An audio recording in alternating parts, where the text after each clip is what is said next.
Hello friends, అందరికీ నమస్తే. బెంగళూరులో పెద్దగా చెరువులు అలాంటివి ఏమీ లేవు అనుకుంటున్నారేమో, బట్ మా ఏరియాలో అయితే చాలా వరకు ఒక పెద్ద చెరువు అయితే ఉంది. సో దాన్ని అయితే రికార్డ్ చేశాను. సో ఈవినింగ్ టైంలో ఫ్రీగా ఉన్నాననేసి. సో ఇది చూసారు కదా, ఇదంతా వ్యూ అయితే చాలా అందంగా అయితే కనబడుతోంది.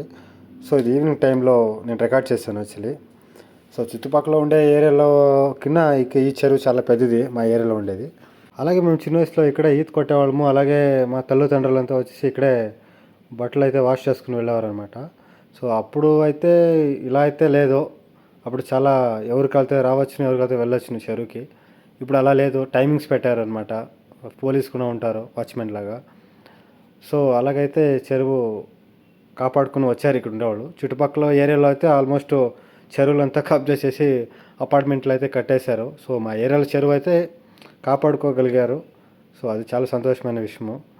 అలాగే ఇది వాకింగ్ వెళ్ళడం దావ అనమాట. సో చుట్టుపక్కల హుషారుగా ఉండాలి. సో ఇక్కడ పామ్ అయితే ఒకటి ఉంది. అదైతే అలాగే ప్రాజెక్ట్ వర్క్ అయితే నడుస్తూ ఉంది. 2009లో స్టార్ట్ అయింది, 2025 అయిపోయింది ఇప్పటికి. సో ఇప్పటి వరకు అయితే ఫినిషింగ్ లెవెల్కి అయితే తీసుకుని వచ్చారనమాట. కొన్ని రోజుల్లో ఇది ఫినిష్ అయిపోతుంది. ఇక్కడ ఈ సైడ్ మొత్తం అయితే గడ్డితో అయితే ఫుల్ నిండిపోయింది అనమాట. సో ఇది క్లీన్ చేస్తారు త్వరలో యాక్చువల్లీ. సో ఇదంతా ఎక్కడి వరకు చూసారు కదా, చాలా వరకు పెరిగిపోయింది. సో దీన్ని త్వరలో క్లీన్ చేసి మళ్ళీ రెడీ చేస్తారు అని అనుకుంటున్నాను.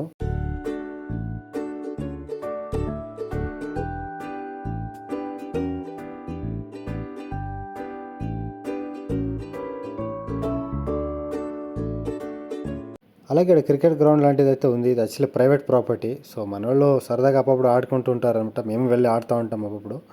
సో ఇలాగే నడుచుకుంటూ వెళ్తూ ఉంటే దగ్గరగా ఈ చెరువు మొత్తం ఒక 4 కిలోమీటర్ ఉండొచ్చు అనుకుంటున్నా. మ్యాక్సిమం ఒకటే ట్రై చేసాము, 3 కిలోమీటర్ అయితే ఉంది. సో ఇప్పుడు కొంచెం లెంత్గా అయితే ఇంకా కొంచెం ప్లేస్ చేశారనమాట.